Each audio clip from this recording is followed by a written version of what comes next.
ආයිබෝන් යාළුවනේ ආතල් කිචන් එකෙන් අද මම ඔයාලට කියලා දෙන්නේ ගොඩක් රසට වෙනස්ම විදියකට කිරි ටොෆි හදාගන්නේ කොහොමද කියලා. ඇත්තටම යාළුවනේ ගොඩක් අඩු මුදලකින් ගොඩක් ලීසියෙන් අපිට මේක හදාගන්න පුළුවන්. අපි එහෙනම් බලමු ඉක්මනටම ගොඩක් රසට ලීසියෙන්ම මේ කිරි ටොෆි එක හදාගන්නේ කොහොමද කියලා. මුලින්ම මම මෙතන කිරි පිටි ලෑස්ති කරගෙන තියෙනවා. ඊට අමතරව සීනි, ඒ වගේම කොකෝ පවුඩර් සහ රටකජ ලෑස්ති කරගෙන තියෙනවා. අවශ්‍ය ද්‍රව්‍ය සහ ප්‍රමාණයන් වීඩියෝ එක පල්ලෙන් දාලා තියෙනවා. එතනින් අරගන්න. ඒ ඔක්කොම ටික ලෑස්ති කරගත්තන් පස්සේ මේ විදිහට භාජනයක් අරගෙන ඒකට අපේ කිරි පිටි ටික දාගන්නවා.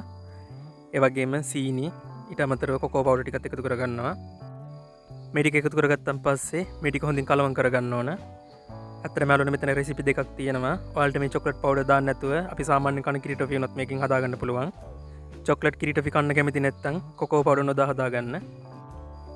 මේ ටික හොඳින් කලවම් කරගත්තන් පස්සේ අපි මේකට උණු වතුර දාගන්නවා.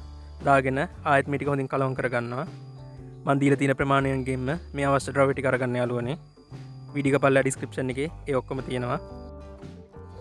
සීනි ටික හොඳින් දී වෙනකන් මේ වගේ හොඳට කලවම් කරගන්න. මේ ටික හොඳින් කලවම් කරගත්තන් පස්සේ ඔයාලා කිරි ටොපි හදන භාජනයේට මේක පෙරලා දාගන්න. දැන් මම මේ විදිහට මේ මිශ්‍රණය හොඳින් පෙරාගෙන අපි කිරි ටොපි හදන භාජනයට දාගත්තා. දාගෙන මේ ටික හොඳින් කලවම් කරගන්නවා. ඊට පස්සේ යාළුවනේ ලිපේ ගින්දර සාමාන්‍ය ප්‍රමාණයට තියාගෙන මේ විදිහට මේ ටික නටනකම් පොඩ්ඩක් රත් කරගන්න ඕන.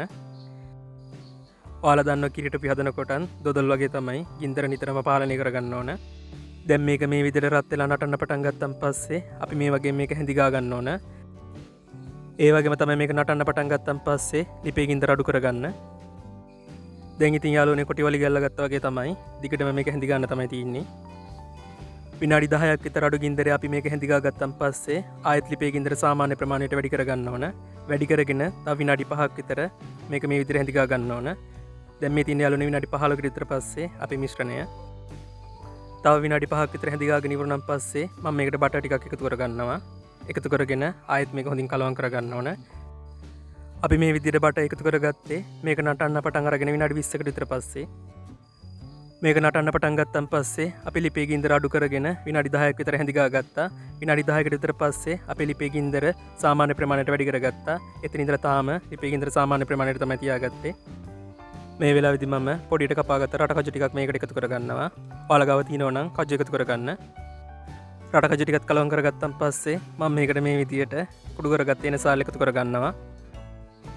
මේ විදිය අපි කිරි ටොපි එක විනාඩි 25ක් විතර හැඳි ගාලා ඉවරයි. ඒ වගේම තමයි යාළුවනේ ඔයාලා ගාව තියෙනවා නම් මේ වෙලාවේදී වැනිලා තේ හැන්දක් එකතු කරගන්න. දැන් මේ තියෙන යාළුවනේ විනාඩි 30කට විතර පස්සේ අපි කිරි ටොෆි එක දැන් ඔයාලට පේනවා මේකේ ඝනකම වැඩි වෙලා තියෙනවා. තව විනාඩි 5ක් විතර මම මේක හැඳි ගා ගන්නවා. මේ තියෙන යාළුවනේ විනාඩි 35කට විතර පස්සේ දැන් ඔයාලට පේනවා මේක මේ විදිහට ඇඩ් කරන් පස්සේ ලඟ වෙන ටික වෙලාවක් යනවා. මෙන්න මේ ගානට ආවන් පස්සේ මේක ලිපින් අයින් කරගන්න. ඒක ලිපින් අයින් කරගෙන මේ විදිහට බටර් ගාගත්ත භාජනයකට මිශ්‍රණය එකතු කරගන්නවා. ඉක්මනට එකතු කරගන්න යාළුවනේ නැත්තම් මේක හයි වෙනවා.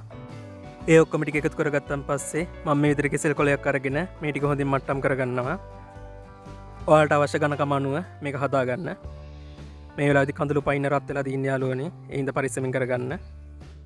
ඊට පස්සේ විනාඩි 5ක් විතර තියලා මං කෑලි මේ විදිහට මාක් කරගන්නවා කපා ගන්න. මේ විදිහට මාක් කරගෙන ඉවර වෙලා තව පැය භාගයක් විතර මේක හොඳින් නිවෙන්න තියාගන්න. පැය භාගයක් විතර ගියන් පස්සේ ඔයාලා මේක කෑලි කපා ගන්න. ඉතින් යාළුවනේ මේ තියෙන්නේ අපි ගොඩක් රසට ලේසියෙන්ම වෙනස්ම විදිහකට හදාගත්ත අපේ චොක්ලට් කිරි ටොෆි ටික. ඇත්තටම යාළුවනේ ගොඩක් රසයි. ඒ වගේම ගොඩක් ලේසියෙන් හදාගන්න පුළුවන් අඩු මුදලකට. අපි සාමාන්‍යයෙන් හදන ඒ වගේම කඩේ ගන්න තියෙන කිරි ටොෆි වගේම මේකත් හොඳට තියෙනවා යාළුවනේ. ගොඩක් රසයි. එහෙනම් ඔයාලත් අනිවාර්යෙන් හදලා බලන්න. මේ වීඩියෝ හොඳ නම් අනිවාර්යෙන් වීඩියෝ එකට ලයික් එකක් දාලා පල්ලෙන් කමෙන්ට් එකක් දාන්න. ආතල් කිචන් channel එක හොඳ නම් අනිවාර්යෙන් පල්ලෙහා තියෙන රතු පාට subscribe button එක ඔබලා එහා පැත්තේ තියෙන bell එකටත් දැනගෙන යන්න. එහෙනම් තවත් ගොඩක් රසවත් වීඩියෝ එකක් අරගෙන මම ඉක්මනට මෙන්නම්. හැමෝටම බුදු සරණයි දීපීටයි මං ගියා.